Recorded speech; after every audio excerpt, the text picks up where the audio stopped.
Welcome to my channel Learn and Grow. Today our topic is state the role of edge gateway in IoT. An edge gateway is also known as IoT gateway. It plays a crucial role in IoT systems by bridging the gap between IoT devices and the cloud. So edge gateway another name ఏంటి అంటే IoT gateway అని కూడా అంటాం. So main ఈ IoT gateway యొక్క role ఏంటి అంటే bridging the gap between IoT devices and the cloud. So అంటే ఐఓటీ డివైసెస్ అండ్ క్లౌడ్ మిడిల్లో మనం ఈ ఎడ్జ్ గేట్ డివైస్ కనెక్టివిటీ, ఇందులో protocol translation. Edge gateways can connect to A variety of IoT devices using different protocols. So edge gateways అనేవి IoT డివైసెస్కి connect అవుతుంది using different protocols. ఆ protocols ఏంటి అంటే MQTT, COAP, ZigBee, Z-Wave. So ఇవన్నీ కూడా protocols and translate them into a standardized format for communicate with the cloud. So cloud తో communicate అవ్వడానికి ఫార్మేట్లోకి convert అవుతుంది. Next network aggregation. They consolidate data from multiple devices into a single stream, reducing network traffic and simplifying cloud communication. So ఇక్కడ network aggregation అంటే ఏంటి అంటే multiple devices నుంచి వచ్చిన డేటాని సింగిల్ స్ట్రీమ్గా కన్వర్ట్ చేసుకోవడం వల్ల ఏమవుతుంది అంటే నెట్వర్క్ ట్రాఫిక్ అనేది రెడ్యూస్ అవుతుంది అండ్ అలానే క్లౌడ్ కమ్యూనికేషన్ అనేది కూడా సింప్లిఫై అవుతుంది. Second one data processing and filtering. So ఇందులో డేటా ప్రాసెసింగ్ అంటే ఏంటి అంటే edge gateways perform basic data cleaning, filtering to reduce the amount of data send to the cloud.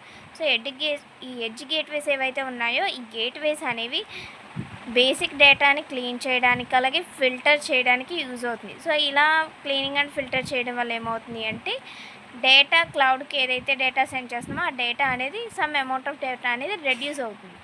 Next edge analytics. They can execute simple analytic tasks like predictive maintenance locally, reducing latency and bandwidth requirements. So edge analytics అంటే ఒక simple టాస్క్ని execute చేస్తాయి, అంటే predictive maintenance అలానే లేటెన్సీని reduce చేయడానికి bandwidth రిక్వైర్మెంట్స్కి edge analytics అనేవి use అవుతుంది. నెక్స్ట్ సెక్యూరిటీలో authentication and authorization. So authentication వచ్చేసి edge gateways can enforce security policies, authenticate devices and authorize access to data and services. So ఇక్కడ మెయిన్గా అథెంటికేషన్ ఆథరైజేషన్ అంటే ఏంటి అంటే సెక్యూరిటీ అనేది ఉంటుంది. సో డివైజెస్ అనేవి ఏదైనా యాక్సెస్ కావాలి అంటే ఆథరైజ్ యాక్సెస్ అనేది ఇస్తుంది డేటాకి అండ్ సర్వీసెస్ అనేవి ప్రొవైడ్ చేస్తాయి. Next encryption. They can encrypt data in transit data and at rest to protect sensitive information. So ఎన్క్రిప్షన్లో సెన్సిటివ్ ఇన్ఫర్మేషన్ అనేది ప్రొటెక్ట్ అవుతుంది. Next local storage and offline operation. So ఇందులో data buffering. Edge gateways can store data locally when network connectivity is unavailable, ensuring data integrity and preventing loss. So ఇక్కడ edge gateways అనేవి డేటాను లోకల్గా store చేసుకోవడం వల్ల ఎప్పుడైనా network connectivity అనేది unavailable అయినప్పుడు డేటా అనేది లాస్ అవ్వకుండా ప్రివెంట్ చేయడానికి యూజ్ అవుతుంది. Next offline processing. They can perform certain tasks offline such as data analysis or generating alerts.